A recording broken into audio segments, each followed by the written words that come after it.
안녕하세요. 오늘은 우리 태양계의 작은 별이었던 명왕성에 대한 이야기를 준비했습니다. 명왕성은 한때 태양계의 9번째 행성으로 많은 사람들에게 알려졌던 존재였죠. 1930년에 발견된 명왕성은 오랜 시간 동안 사랑받는 천체였지만 2006년 국제천문연맹이 새로운 행성 정의에 따라 외행성으로 재분류되었습니다.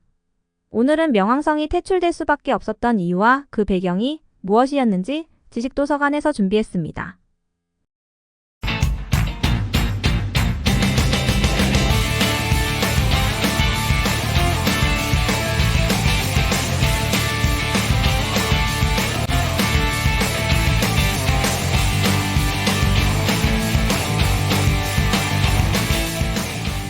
명왕성은 어떻게 발견되었을까요? 19세기 말 천문학자들은 해왕성과 천왕성의 궤도가 예상과 다르게 움직이는 것을 발견하게 되었고, 이는 그 주위에 존재하는 미지의 행성이 영향을 미치고 있을 가능성을 제기했습니다. 이 미지의 행성을 찾기 위해 여러 천문학자들이 나섰고, 특히 미국의 천문학자인 퍼시벌 로웰이 중요한 역할을 했습니다. 로웰은 1906년부터 1916년까지 행성 X라는 이름으로 불리는 미지의 행성을 찾기 위한 관측을 시작했습니다. 그는 매사추세츠주에 있는 로웰 천문대에서 밤하늘을 주의 깊게 관찰하며 그 행성을 추적했습니다.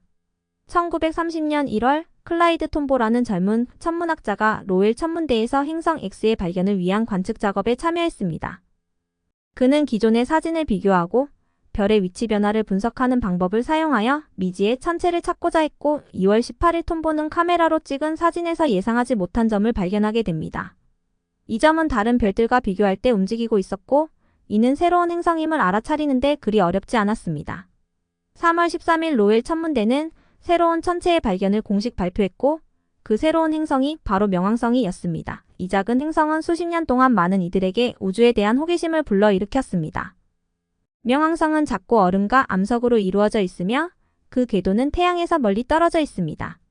명왕성은 우리 지구와는 전혀 다른 환경을 가지고 있어 이질적인 매력을 지닌 천체였습니다. 특히 명왕성의 대기는 얇고 기온은 매우 낮으며 거대한 얼음 화산들이 산맥을 이루고 있다고 해요. 그리고 하나의 달인 카론을 포함해 총 5개의 위성을 가지고 있다는 점에서 신비로웠지요. 여기서 재밌는 점은 카론은 위성이지만 명왕성의 절반 크기인 크기가 큰 위성입니다. 이로 인해 카론과 명왕성은 서로의 질량 중심을 공유하는 이중 행성 시스템처럼 움직이지요. 두 천체가 서로를 중심으로 회전하는 모습은 매우 신기하네요. 이러한 명왕성은 2006년 상황이 변하게 됩니다. 국제천문연맹이 새로운 행성의 정의를 발표하게 되면서 이 정의로 인해 명왕성의 운명을 바꾸는 결정적인 계기가 되었습니다. 국제천문연맹은 행성이 되기 위해서는 3가지 조건을 충족해야 한다고 발표했습니다. 행성은 반드시 태양이나 다른 별 주위를 궤도를 따라 공전해야 합니다. 이 조건은 행성과 소행, 위성 등을 구분하는 데 중요한 기준이 됩니다. 두 번째로 행성은 충분한 질량을 가져야 하며 그로 인해 자신의 중력에 의해 구형 형태를 이루어야 해요. 행성은 자신의 궤도 주변에서 다른 천체들을 제거해야 하며 해당 궤도에서 지배적인 존재가 되어야 합니다. 즉 다른 물체들보다 중력적으로 우위를 점하고 있어야 하지요. 하지만 명왕성은 3번째 조건에서 문제가 발생했습니다. 명왕성은 그 궤도가 카이퍼 벨트라는 지역에 위치하고 있는데 많은 얼음 천체와 소행성들이 존재하는 곳입니다.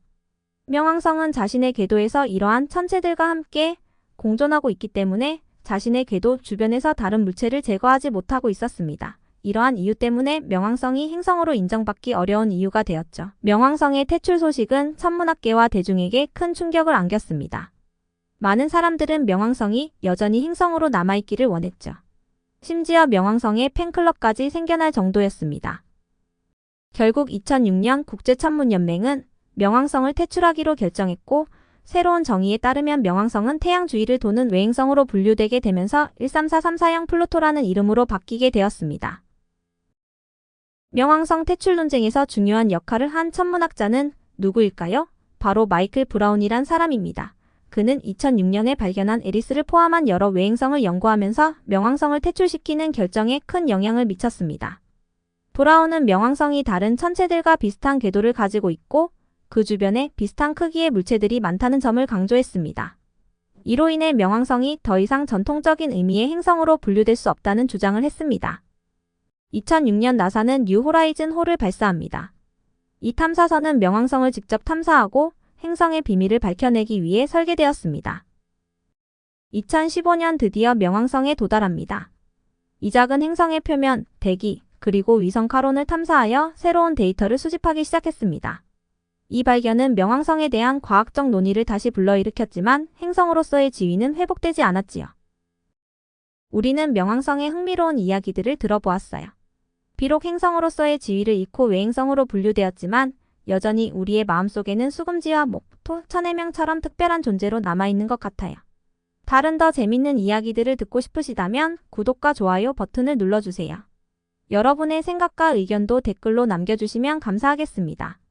지금까지 지식도서관이었습니다. 다음 영상에서 만나요.